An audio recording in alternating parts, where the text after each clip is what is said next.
ok បងម៉ែបងប្អូនចឹងថ្ងៃនេះមករំលឹកគាត់ទេការពិតគាត់ចាស់ហើយណាគាត់យល់ហើយពីរបៀបប្រើប្រាស់បំពង់ប្លុកគីភ័យពីព្រោះកម្លាំងជីផ្អែទាំងអស់ជាទូទៅមុននឹងចេញទៅគឺយើងត្រូវឲ្យគាត់យល់អានឹងគេហៅចំណេះដល់បាធំឯង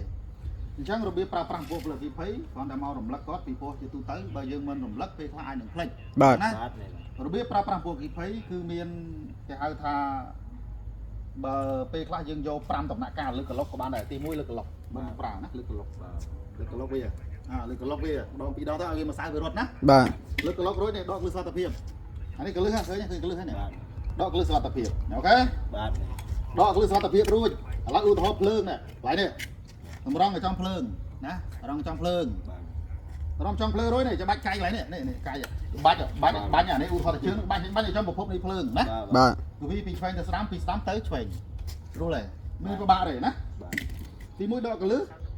ទី2តម្រង់ឲ្យចំភ្លើងទី3ច្បាច់កាយអានេះគឺវាឆ្វេងត្រង់ឆ្វេងតែរបៀបនៃការឈរបាញ់ជាទូទៅបើសិនជាមានខ្យល់យើងត្រូវមើលផ្សាយហ្នឹងវាខ្យល់បុកពីខាងណាខាងលើបងឯងត្រូវឈរពីលើខ្យល់ហើយចម្ងាយគឺចម្ងាយសុវត្ថិភាពកុំឲ្យជិតភ្លើងពេកណាកុំឲ្យឆ្ងាយពេកហើយឆ្ងាយពេកបាញ់មិនដល់ហើយក៏ជិតពេកវាមិនឆាក់មកចម្ងាយសុវត្ថិភាពមកល្មមណាហើយបើអ្នកខ្លះគាត់ថាបាញ់ត្រូវ1ម៉ែត្រកន្លះឬក៏2ម៉ែត្រអាហ្នឹងវាពិបាកលើស្មានហ្នឹងយើងទៅ1ម៉ែត្រមិនឃើញហ្មងពេញពុកស្នាក់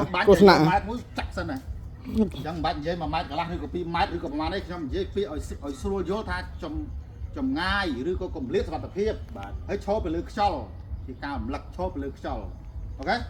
បើបាញ់ក្នុងបន្ទប់តាក់តងទៅនឹងពងនេះវាជាប្រភេទម្សៅផ្ដាច់ខ្យល់អុកស៊ីសែនផ្ដាច់អុកស៊ីសែនបើបាញ់ក្នុងបន្ទប់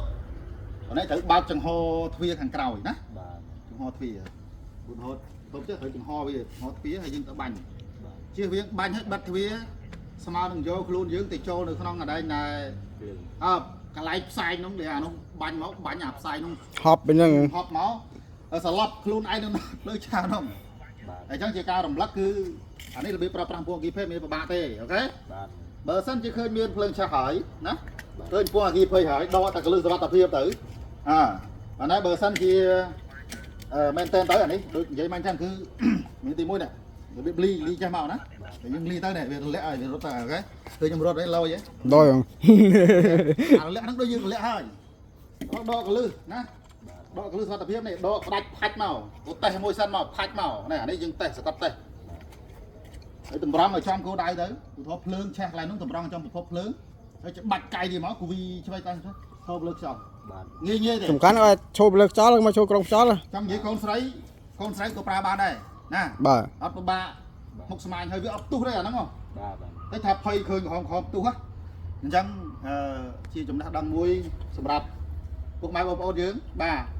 ចង់ទិញដាក់តាមផ្ទះក៏បានដែរដើម្បីងាយស្រួលកាលនេះមានអាសន្នអីមួយយើងអាចមានអានេះងាយបាទជាវាមានអាសន្នដឹងទៅរកអីយកមកបាទឡៃទៅរត់ទៅរកទឹកទៅរកអីណាបាទมันថ្លៃប្រហែលទេដូចជាធូរដែរទេបាទទៅស៊ើបដាក់តាមផ្ទះមួយក៏ល្អដែរដើម្បីងាយស្រួលក្នុងករណីមានបញ្ហាអូខេបាទសុខយើងត្រូវតែច្បាស់នៅនេះអានេះគ្រាន់តែជាការរំលឹកពីព្រោះជាទូទៅបើយើងអត់រំលឹកវាខ្លះភ្លេចអូខេបាទប៉ុណ្ណឹង